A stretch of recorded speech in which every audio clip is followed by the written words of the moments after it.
Guys, we are working on a hanging heater. You can see I got my ride. It's up there. So we're gonna get our tool bag here. It didn't need to be this big, but you know, we got it. We're gonna go right inside that bay door there and get busy.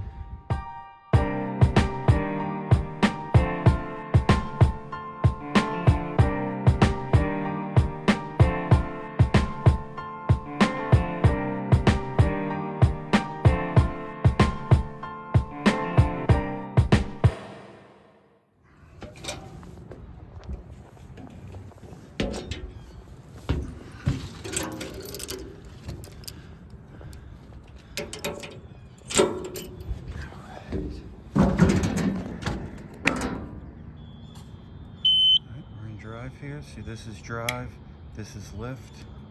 We want to drive.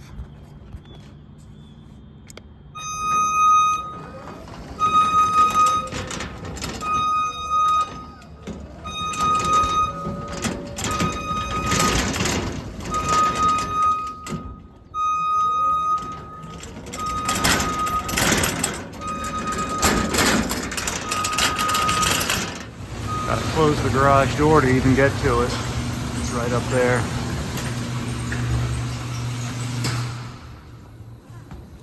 Alright, so we want to be right on this side, so I might actually have to get over a little further. Alright, now we want to go up. We're pretty much in the area we want to be, so let's go up.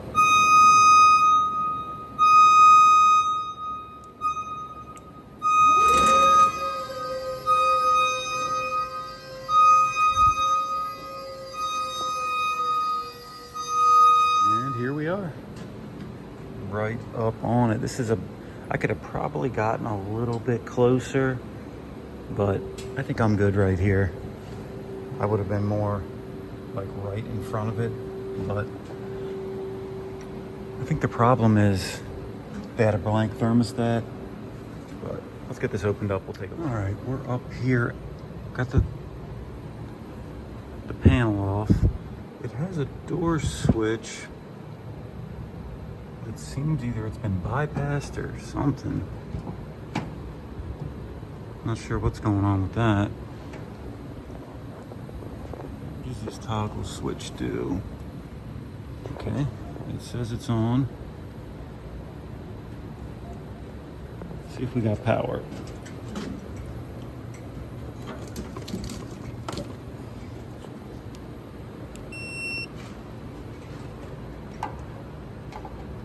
We have no power.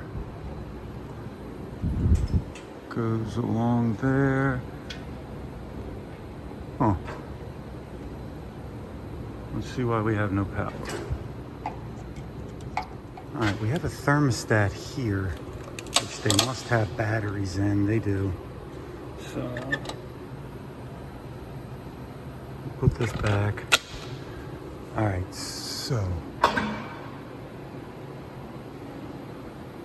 it goes into a bunch of different conduits. So we gotta see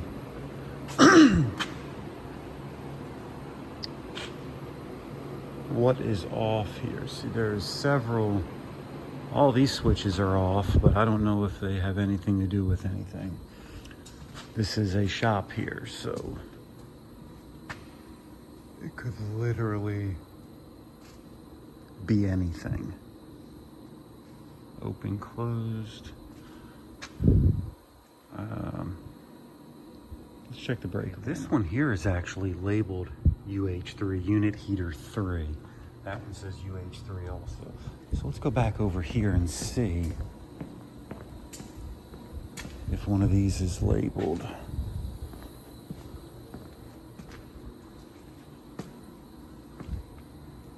EF1 exhaust fan. UH1. Okay, let's turn this on. Up.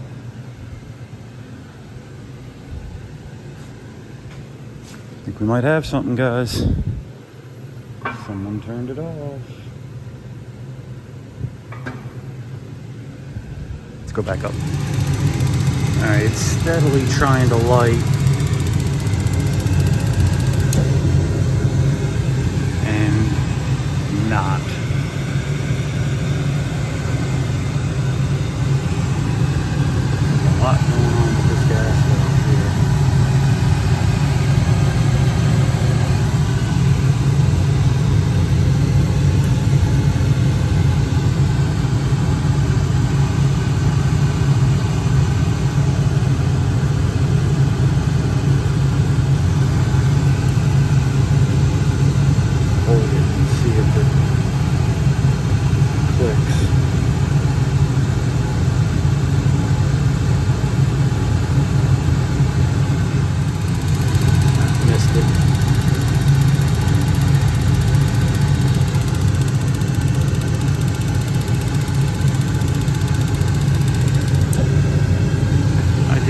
click off, so maybe the gas valve isn't opening.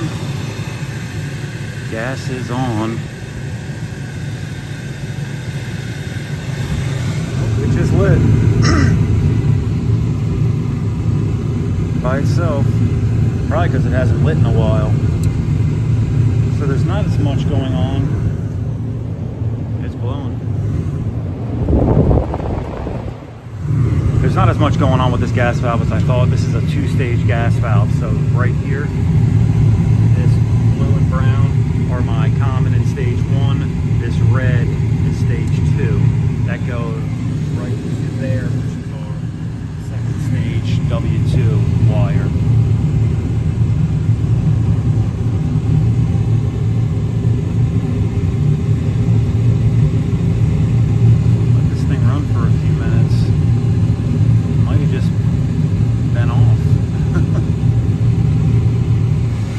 Shut it down by pulling one of the control wires off here. I'm gonna let it cool down. While we're up here, we're just gonna go ahead and check all the flame sense. Clean the flame sensor, make sure the spark is okay, all that type of stuff. All right, went ahead and cleaned up the flame sense. We'll go ahead and put that back in, and then we'll pull that spark igniter also. Make sure that's good and clean.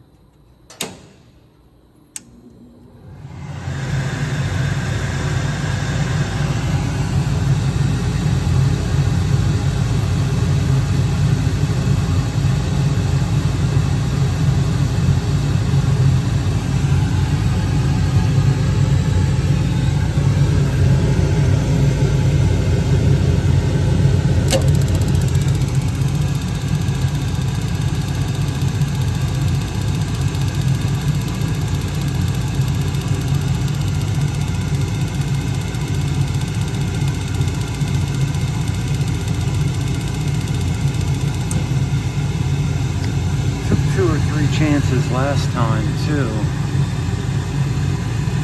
Not much on that.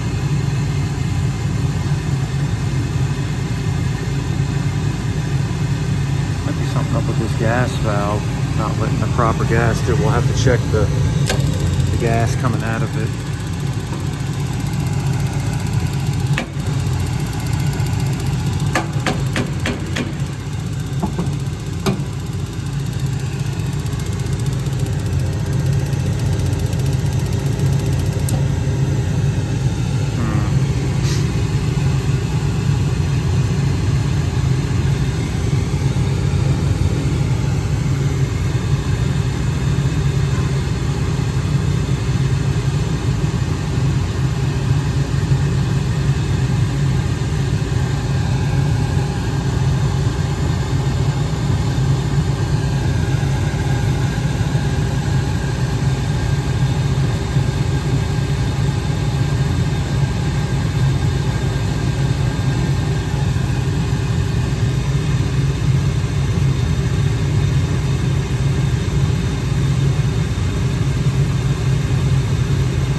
Gas coming through there.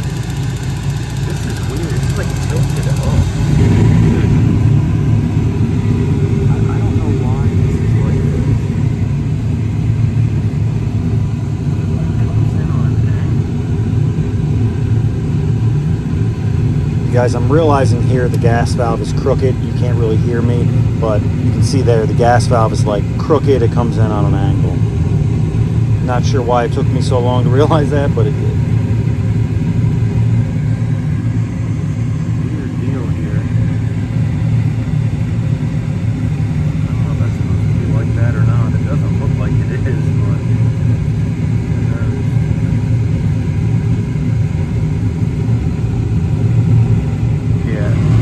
Freaking way this is supposed to be like this. I wonder if this happened when they installed it. They went to tighten all this down and it twisted. That's not supposed to be like that.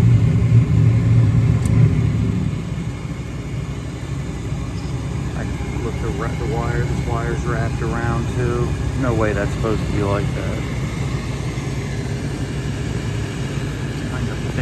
right here too. We're gonna try to move that back.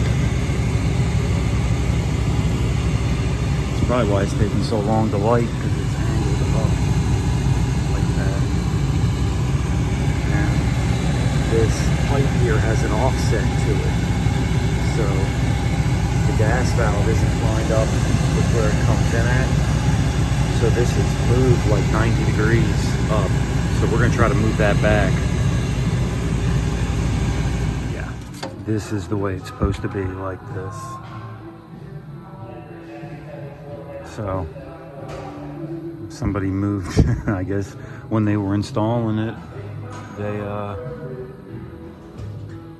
they moved the whole gas valve. That's crazy.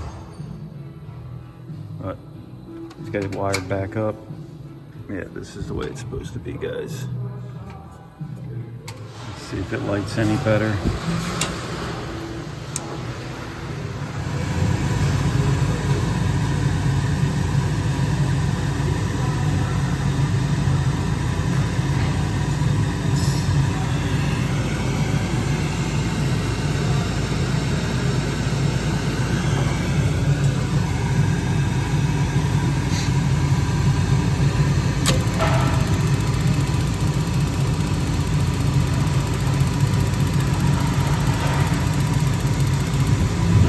There we go.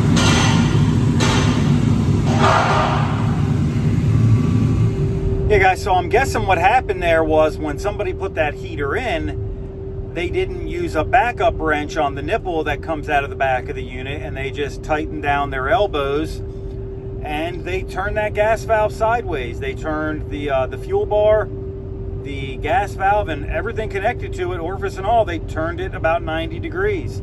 And that caused it to point up like that. That's why it was taking 2, 3, 4 chances for it to start.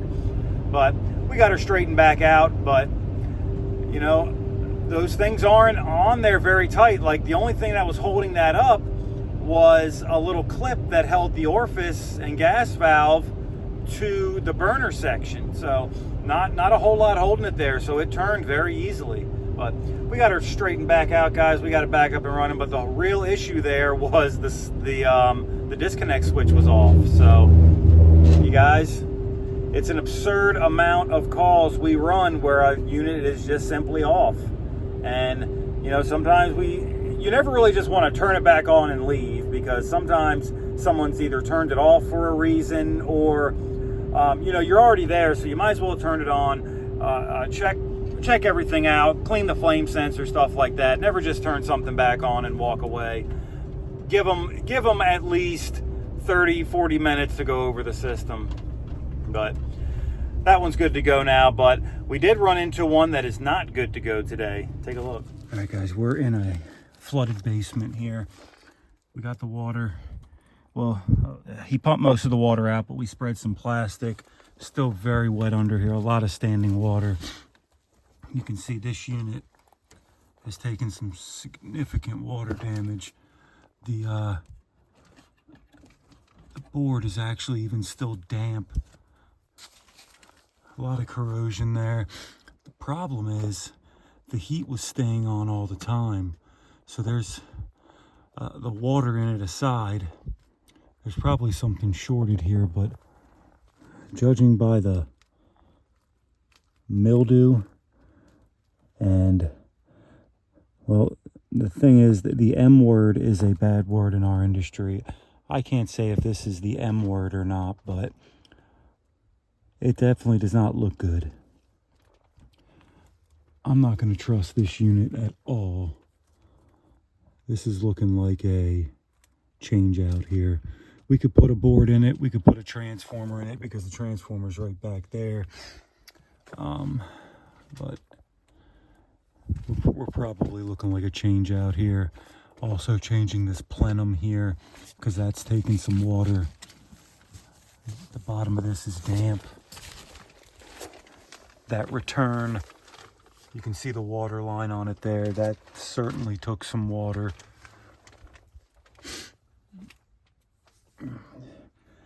He's in bad shape here.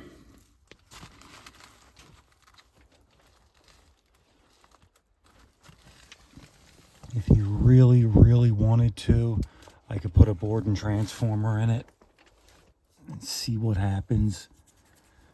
But he's still got all of this growth in here that is certainly not safe. Let's see if we can get in here, see anything. Not really. I mean, there's still water leaking out of the unit. So, let's get back here and get a big picture.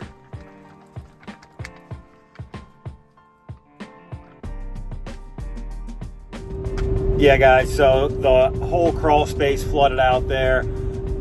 He had several sump pumps in there. He also had a sump pump, a permanently installed sump pump that failed. So that's kind of why all that happened. His sump pump failed. We had a good rainfall over the past 2 days, and his whole crawl space flooded out. So we're just going to get that unit out of there. We're going to get him a new Bosch 4-ton heat pump put in there and be done with it. So I've turned that over to our install department. They should be able to get him a good price on taking that out and putting a nice 4-ton Bosch in there. But all right, guys, that's gonna be it for this one. So like and subscribe. I got some tool review coming up. I had a company called Wise Pro send me a backpack and a screwdriver kit. I'd like to show you guys. Very nice tools there. Very surprised by the quality of the tools, considering the good value in them. So look forward for that video in the next couple days. I might drop that one Saturday, so keep an eye out for that one. And yeah, don't forget to like, subscribe. Catch you guys on the next one.